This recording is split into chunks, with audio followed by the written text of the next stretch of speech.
بسم اللہ الرحمن الرحیم۔ السلام علیکم۔ ہیلتھ دیسی حکیم چینل میں آپ کو خوش آمدید کہتا ہوں۔ آج ہم بات کریں گے کہ احتلام کس چیز کا نام ہے، احتلام کسے کہتے ہیں۔ احتلام عربی زبان کا لفظ ہے جس کے معنی ہیں خواب میں جنسی لذت حاصل کرنا۔ عوام میں اس کے مختلف نام ہیں، مثلا بدخوابی، خواب میں شیطان آنا، کپڑے خراب ہونا وغیرہ۔ انگریزی میں اسے ناکٹرنل امپلوشن کہتے ہیں۔ نیند کی حالت میں منی خارج ہو جانے کو احتلام کہتے ہیں۔ لڑکپن کی سرحد پار کر کے نوجوانی کی منزل میں داخل ہونے پر سب سے پہلے جس نئی بات سے سابقہ پڑتا ہے وہ احتلام ہے۔ جو سمجھدار بچے کسی کتاب میں احتلام کا لفظ پڑھ کر یا کسی سے احتلام کا نام سن کر اپنے ہم عمر ساتھیوں سے جان چکے ہوتے ہیں کہ نیند کی حالت میں منی خارج ہونے کو احتلام کہتے ہیں، ان کو پہلی بار احتلام ہونے پر کوئی پریشانی نہیں ہوتی، مگر جس لڑکے کو احتلام کے بارے میں کسی قسم کی معلومات نہیں ہوتی وہ پہلی بار احتلام ہونے پر حیرت و پریشانی میں پڑ جاتا ہے اور اپنے بے تکلف دوستوں سے اس کا ذکر کرتا ہے تو وہ دوست اس کو بتاتے ہیں کہ بالغ ہو جانے پر ایسا ہی ہوتا ہے۔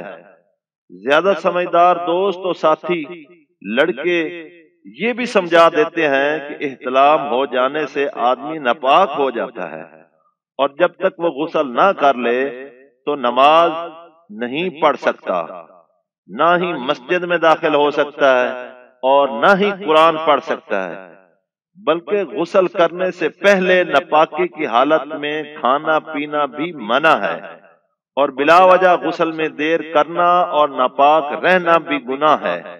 غسل کے ساتھ اس کے کپڑے کا پاک کرنا بھی ضروری ہے جس پر منی گری ہو۔ تو دوستو میں امید کرتا ہوں کہ آج کا میرا یہ ٹیوٹوریل آپ کو اچھا لگا ہوگا۔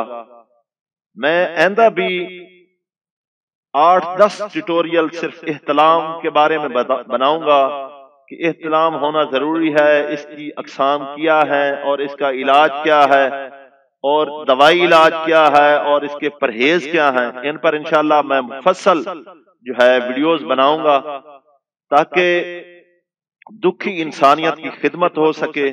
اکثر نوجوان دیکھے گئے ہیں کہ وہ اس مرض میں مبتلا ہوتے ہیں اور لاکھوں روپے خرچ کر دیتے ہیں لیکن ان کو کوئی سہارا نہیں ملتا۔ میرے پاس بھی ایسے لوگ آئے ہیں جن کو دیکھ کر مجھے خود کو رونا آتا تھا کہ 5-5 10-10 سال ہو گئے اور بیچاروں کو ایک رات میں 2-2 3-3 دفعہ احتلام ہو رہا ہے اور بالکل وہ ایک مٹھی لکڑی کی مٹھی وہ بن چکے ہیں۔ تو دوستو میں چاہتا ہوں کہ ہمارے اس تھوڑی سی کوشش کی وجہ سے دوسرے بھائیوں کا فائدہ ہو، ان کی جوانیاں بچ سکیں اور ان کو پریشانیوں سے ازالہ ہو، اور انہی کی دعاؤں کی وجہ سے اللہ تعالی ہمیں آخرت میں سرخرو کرے۔ میرا جو کام تھا میں نے نبھا دیا، آگے آپ بھائیوں کا ہے، آپ بھی میری ہیلپ کریں، اس کار خیر میں حصہ لیں اور اس ویڈیو کو زیادہ سے زیادہ شیئر کریں تاکہ دوسرے بھائیوں کا فائدہ ہو۔ اللہ آپ کو اس کا اجر عظیم عطا فرمائے۔ آئندہ ویڈیو تک کے لیے میں آپ سے اجازت چاہتا ہوں۔ اللہ حافظ۔